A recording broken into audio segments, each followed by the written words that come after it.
নমস্কার, আমি পূজারিনীর পঞ্চব্যঞ্জনে সবাইকে স্বাগত জানাই। এই কনকনে শীতের মধ্যে প্রায় প্রত্যেক বাড়িতেই কিন্তু কম বেশি পিঠেপুলি বানানো হচ্ছে। তাই আজ আমিও বানিয়ে ফেলেছি ভাপা পুরপিঠে আর রঙিন দুধপুলি।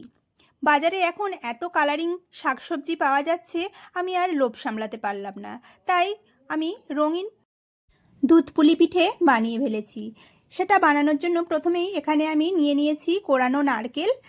নারকেলটা এখন ছাই মেরে নেব। তার জন্য এখানে আমি 3 থেকে 4 টেবিল চামচ আখের গুড় নিয়েছি। সেটাকে এখন নারকেলের সঙ্গে খুব ভালো করে মেখে নিচ্ছি। তোমরা সরাসরি কড়ার মধ্যে গুড় আর নারকেলটা দিয়েও পুরটা বানানো যায়, তবে এইভাবে করে মেখে নিলে পুরটা বানাতে সুবিধা হয়, তাই আমি এইভাবে মেখে নিচ্ছি। এখন গ্যাসে একটা প্যান বসিয়ে দিয়েছি। এরপরে গুড় মাখানো নারকেলটা কড়ার মধ্যে দিয়ে কিছুক্ষণ এইভাবে নাড়াচাড়া করে আমি পুরটা বানিয়ে নেব।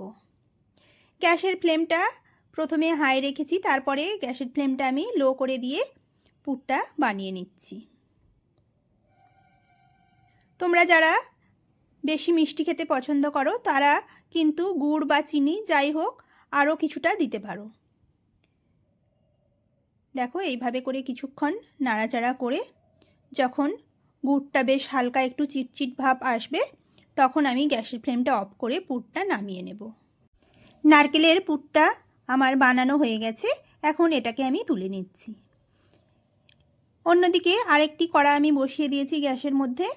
এতে এই যে বাটিটা নিয়েছি এই বাটি মেপে 2 বাটি আমি জল দিচ্ছি। এখন দিয়ে দেব হাফ চামচ স্বাদমতো লবণ। পিঠের মধ্যে হালকা একটু লবণ দিলে তবেই কিন্তু পিঠের স্বাদটা ঠিকঠাক হয়, না হলে কিন্তু পিঠের স্বাদটা ভালো হয় না। জলটা দেখো ফুটতে শুরু করেছে। এখন আমি সেই একই বাটি মেপে 1 বাটি দিয়ে দিচ্ছি চালের গুঁড়ো। এটা সেদ্ধ চালের গুঁড়ো। এখন ভালো করে চালের গুঁড়োটা আমি জলের সঙ্গে এইভাবে করে মিশিয়ে নেব। এতে করে চালের গুঁড়োটা সেদ্ধ হয়ে যাবে। দেখো কিছুক্ষণ এইভাবে নেড়েচেড়ে নেওয়ার পরে ডোটা বেশ টাইট হয়ে আসবে। এখন আমি গ্যাসের ফ্লেমটা অফ করে এটাকে ঢাকা দিয়ে 15 মিনিট রেস্টে রেখে দেব। এতে করে কিছুটা ঠান্ডাও হয়ে যাবে আর ভালো করে সেদ্ধ হয়ে যাবে চালটা। এটা ঢাকা দেওয়া থাক। এইদিকে আমি রঙিন পিঠেটা বানানোর জন্য ডোটা রেডি করে নিচ্ছি। তার জন্য কড়াতে দিয়ে দিলাম 3 থেকে 4 চামচ গাজরের পেস্ট। এটাকে আমি মিক্সিতে দিয়ে পেস্ট করে নিয়েছি। সেটাকে কড়াতে দিয়ে দিলাম কিছুটা জল। এখন এটাকে একটু নাড়াচাড়া করে নেব, যাতে করে এর কাঁচা যে একটা গন্ধ থাকে সেটা একদম চলে যাবে। দেখো গাজরটাও ফুটতে শুরু করেছে। এই সময়ে ওই একই বাটি মেপে আমি হাফ বাটি চালের গুঁড়ো দিয়ে দিলাম।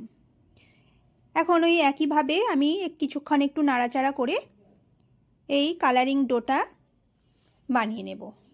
দেখো কিছুক্ষণ পরে এইভাবে শক্ত হয়ে যাবে। এখন এটাকেও আমি কড়া থেকে তুলে নিচ্ছি। এরপরে এখানে নিয়ে নিয়েছি আমি হাফ বাটি পালং শাক বাটা। সেটাকেও আমি মিক্সিতে দিয়েই পেস্ট করে নিয়েছি। পালং শাকটা এখন আমি এই একইভাবে কড়ার মধ্যে একটু নাড়াচাড়া করে নেব, কাঁচা গন্ধটা যাতে চলে যায়। এরপরে ওই একইভাবে আমি ওই হাফ বাটি চালের গুঁড়ো দিয়ে সেটাকেও আমি ওই ডো বানিয়ে নেব। এইভাবে করে এখন নানা রকম শাকসবজি শীতকালে পাওয়া যায়। বাচ্চাদের এইভাবে করে পিঠে বা অন্য কিছু যদি বানিয়ে দেওয়া যায় তাতে তাদেরও বেশ মজা লাগে আর বেশ সুন্দর দেখতেও লাগে, স্বাস্থ্যকর হয়। দেখো এইভাবে করে আমি এই সবুজ ডোটাও বানিয়ে নিলাম। কিছুটা বাটিটা ধুয়ে সামান্য একটু জল দিয়েছি। এরপরে আবারও আমি এইভাবে নাড়াচাড়া করে নেব। গ্যাসের ফ্লেমটা আমি একদমই কমিয়ে দিয়েছি, না হলে তাড়াতাড়ি শক্ত হয়ে যাবে, ভালো করে মাখানোটা হবে না। দেখো এটাও আমার রেডি হয়ে গেছে।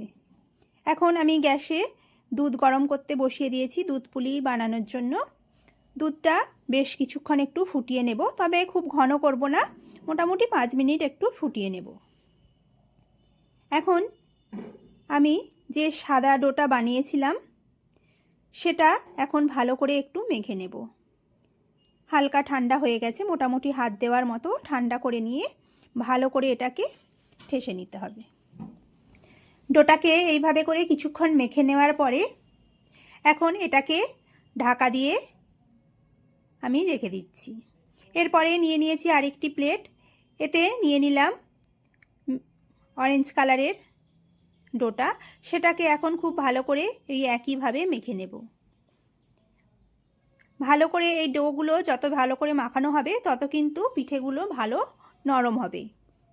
দেখো এটাও আমার মাখানো হয়ে গেছে, এটাকে এখন সাইডে সরিয়ে রাখব। এরপরে নিয়ে নেব গ্রিন কালারের ডোটা, সেটাকেও এই একইভাবে মেখে নিচ্ছি।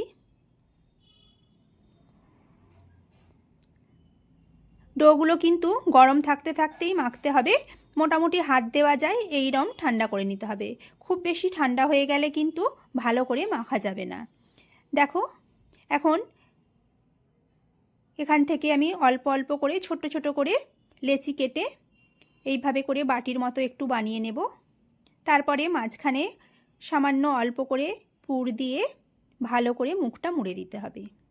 এইভাবে ছোট ছোট করে পিঠেগুলো বানালে কি হয়, দেখতেও বেশ সুন্দর লাগে আর খেতেও ভালো হয়। দেখো এইভাবে ছোট ছোট করে বানিয়ে নিচ্ছি, তবে তোমরা যে কোনো শেপে বড় করেও বানিয়ে নিতে পারো, তাতে টেস্টের কোনো হেরফের হবে না। দেখো আমি আরও একটা এইভাবে একইভাবে বানিয়ে নিচ্ছি। ছোট ছোট লুচির মতো, লুচি বা লুচির থেকেও আরও একটু ছোট করে নিয়েছি আমি ডোগুলো। নিয়ে ভালো করে দেখো এইভাবে করে অল্প অল্প পুর দিয়ে ভালো করে মুড়ে নিতে হবে। বেশি পুর হয়ে গেলে তাহলে কিন্তু পিঠেটা ফেটে যেতে পারে, পুরগুলো বেরিয়ে যাবে, তাই অল্প করেই পুর দিতে হবে। এইভাবে করে আমি অরেঞ্জ কালারের প্রত্যেকটা পিঠেই বানিয়ে নেব।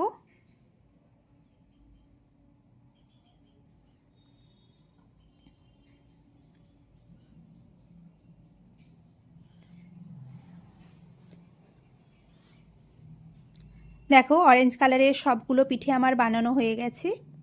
আমি এখন গ্রিন কালারের পিঠেটা বানিয়ে নিচ্ছি। আমি দুধ পুলিটা অল্প করেই বানাচ্ছি, তোমরা তোমাদের বাড়ির সদস্য অনুযায়ী তোমরা বেশি বা কম করে নিতে পারো। দেখো এই একইভাবে আমি সবুজ পুরটা দিয়েও একই রকমভাবে ছোট ছোট করে পিঠেগুলো সবগুলোই বানিয়ে নেব।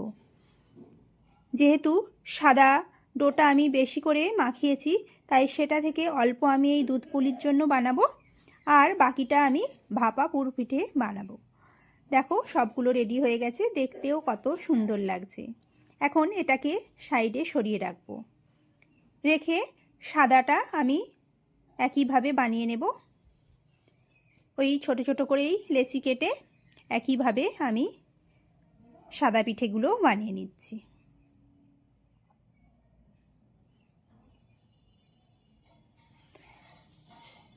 মাঝখানে অল্প পুর দিলাম, দিয়ে মুখটা মুড়ে দেব। দেখো সব কিছুই বানাতে তো সময় তো লাগবেই। তোমরা যদি বলো যে এটা এই এত রকমভাবে বানাতে সময় লাগবে, সেটা তো হবেই। যে কোনো কিছু বানাতে গেলেই সময় লাগবে, আর সেই সময় যদি না দিতে পারি তাহলে বাজার থেকে কিনে খাওয়াই ভালো, কিন্তু বাড়িতে বানাতে গেলে সময় দিতে হবে। এখন ওই যে দুধটা ফুটছিল তার মধ্যে এখন দিয়ে দিচ্ছি মিষ্টির জন্য 3 চামচ চিনি। তোমরা এখানে খেজুরের গুড় বা আখের গুড় ব্যবহার করতে পারো, কিন্তু যেহেতু আমি রঙিন দুধ পুলি বানাচ্ছি, তাই এখানে গুড় দিলে দুধের কালারটা একটু ডিপ হয়ে যাবে, তখন এই কালারিং পিঠেগুলো খুব একটা দেখতে ভালো লাগবে না, তাই আমি চিনির ব্যবহার করেছি। এখন দুধটা ফুটে গেলে আমি ওপর থেকে দেখো পিঠেগুলো দিয়ে দিলাম।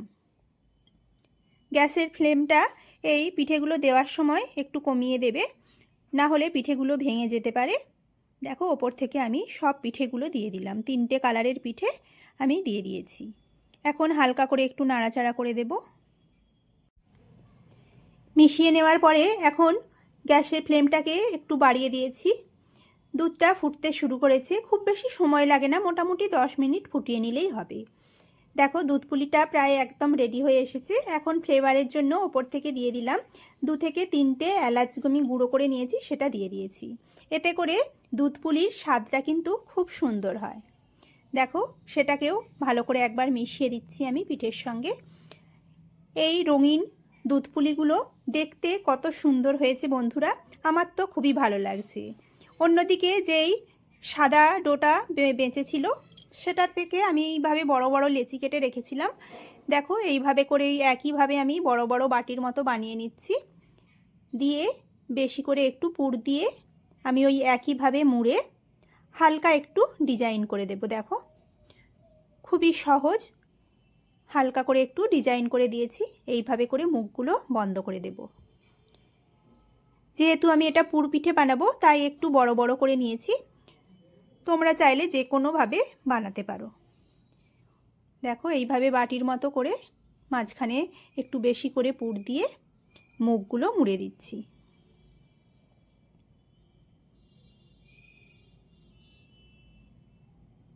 এই একইভাবে আমি প্রত্যেকটা পিঠেই বানিয়ে নেব।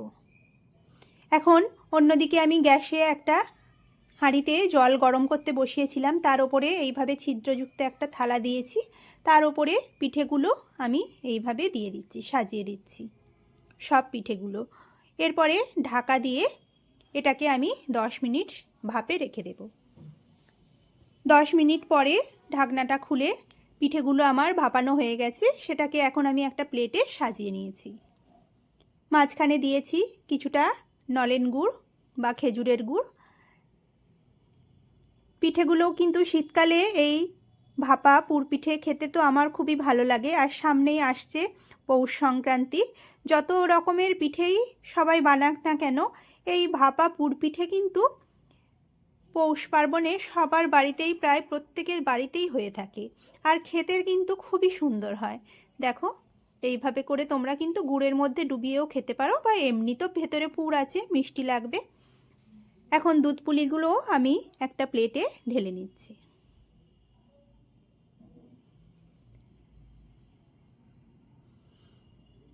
দুধ পুলিগুলোও দেখতে খুব সুন্দর হয়েছে, আর দুধটাও একটু ঘন হয়ে গেলে খেতেও কিন্তু খুবই টেস্টি হয়। আজকের আমার দুধ পুলি পিঠে আর ভাপা পুর পিঠে তোমাদের কেমন লাগলো তোমরা কিন্তু কমেন্টে জানাবে। আর আমার রেসিপিটা ভালো লাগলে তাহলে একটা লাইক, কমেন্ট ও শেয়ার করে আমার পাশে থাকবে।